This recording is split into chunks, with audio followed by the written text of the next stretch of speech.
عشا ئەچینە لای هەواڵی یەکەم هەواڵی یەکەممان 62 ساڵ بەسەر کۆچی دوایی بەشیر موشیردا تێپەڕ دەبێت ناوێکی دیار کەسایەتێکی گەورە هاوکارانمان راپۆرتێکیان بۆ ئامادەکردوویت با پێکەوە بینەری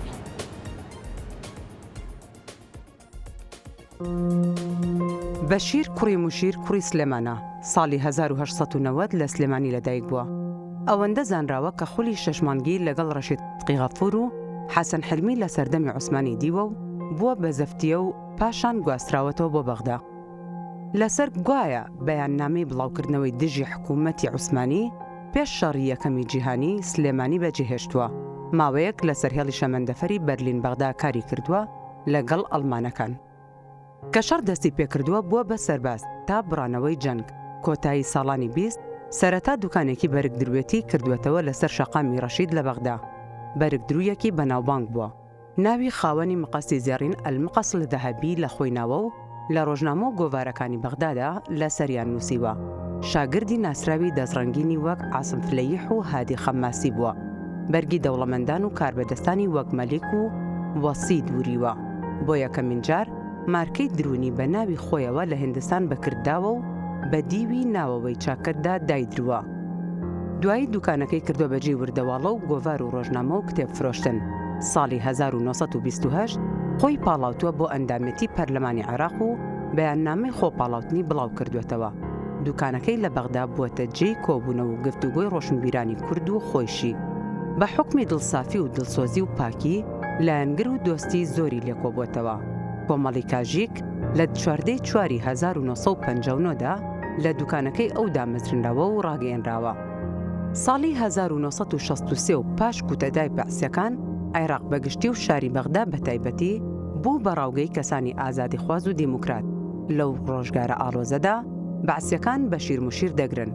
بێگومان کەسایەتێکی وەکو ئەو کاریگەر و ناسراو زوو دەبێت بە خۆراکی هێزێکی فاشستی وەکو بەعس.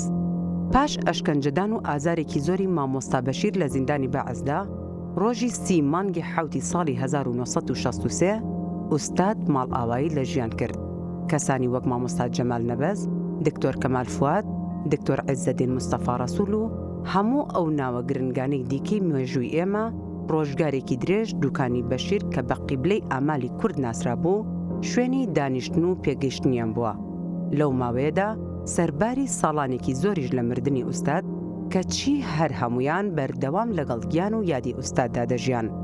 هەر ئەو لانەیە یان قیبلەی ئامالی کورد شوێنی کەسانی وەکو گۆرانی شاعیر، ڕەفیق حلمی، هەژار و دەیان ناوی دیکەی گرنگ و پڕبەرهەمی ئەو نەتەوەیە بووە. مامۆستا جەمال نەبەز لە وەسفی بەشیر موشیردا دەیگوت نمونەی وەکو بەشیر لە ناو هیچ میلەتێکدا نییە و دروستبوونەوەیشی جێگەی پرسیارە کە ئایا کەسایەتێکی وەها دروست دەبێتەوە یان نا. هەر خۆیشی دەیگوت نەخێر، ئاسان نییە، دروستبوونەوەی ئاسان نییە. زۆر باسان کە دەڵێن بەشیر موشیر خۆی هەرگیز نەینووسیوە، بەڵکو فەرمانی بەوانەی دەوروبەری کردووە کە بۆی بنووسن. ئەویش ئیمزای لەسەری کردووە و بە نووسینی خۆی دایناوە. یەکێک لەو بەسەرهاتانە بەسەرهاتێکی گرنگە.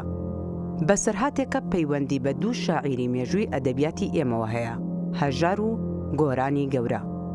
ڕاستی ئەم قسەیە لەلایەن کەسانی وەک مامۆستا جەمال نەبەز، دکتۆر کەمال فواد و دکتۆر عیزەدین مستەفا ڕەسوول پشت ڕاست دەکرێتەوە.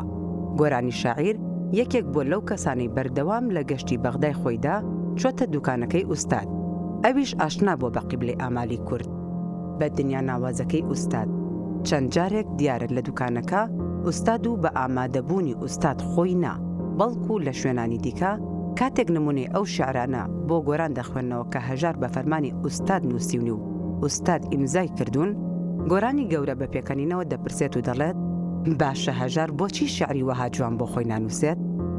کەواتە لە لای گۆرانیش ئەوە یەکلا بووەتەوە کاتێک ئوستاد ئیمزا لەسەر هەر شیعر و هەر شتێک بکات دەبێت بە موڵکی خۆی. یەکێک لەو شیعرە جوانانەیش ئەمەیە کە مامۆستا نەبەز هەمیشە ئاماژەی بۆ دەکرد و ئەمیش بە یەکێک لە شیعرە جوان و نایابەکانی ئوستادی دەزانی کە بە فەرمانی ئەو لەلایەن هەژاری شاعیرەوە نووسراوە. بەدەست نەخۆشی زەلیل بوو مودیل، شەمەنی خەم بوو لەگەڵ ئیزرائیل.